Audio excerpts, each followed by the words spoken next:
সবাই তো দিয়ে দেখলাম, এখন দেখি এখন বর্তমানে দিনের রাস্তায় আসছে তারে দিয়ে দেখি একটু।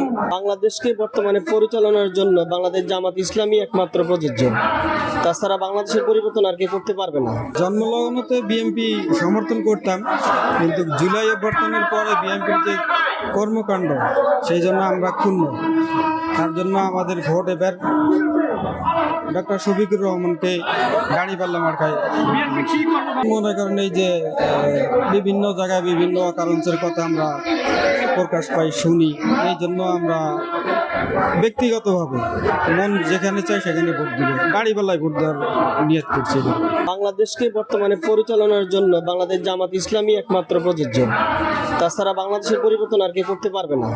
আমরা 54 বছরই দেখেছি, কিন্তু এখন আমরা নতুনভাবে দেখতে চাই। তাছাড়া বাংলাদেশ জামাত ইসলাম যেভাবে কাজ করতেছে তাতে বাংলাদেশ জামাত ইসলাম ক্ষমতা আসলে দুর্নীতি মুক্ত করতে পারবে আমি মনে করি। 15 সালে আমরা জানি জনাব জামাত আহমেদ ঢাকা বাংলাদেশ জামাত ইসলামী, উনি এই আসনের প্রার্থী। এই আসনে ওনার অনেক স্বাচ্ছন্দ্য বোধ, আমরা উদ্যোগ নিয়েছি এই আগামী 12 ফেব্রুয়ারি ওনাকে আমরা ভোট দিয়ে বিপুল ভোটে জয় করব।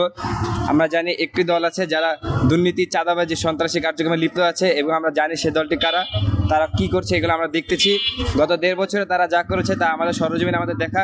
আমরা কখন একটা চাঁদাবাজ, সন্ত্রাস দলের বিরুদ্ধে থাকবো না, এবং আমরা এবার জামাত ইসলামী দাঁড়িপাল্লাকে এবার প্রতীক হিসেবে ভোট দিয়ে এবার জয়যুক্ত করবো ইনশাআল্লাহ।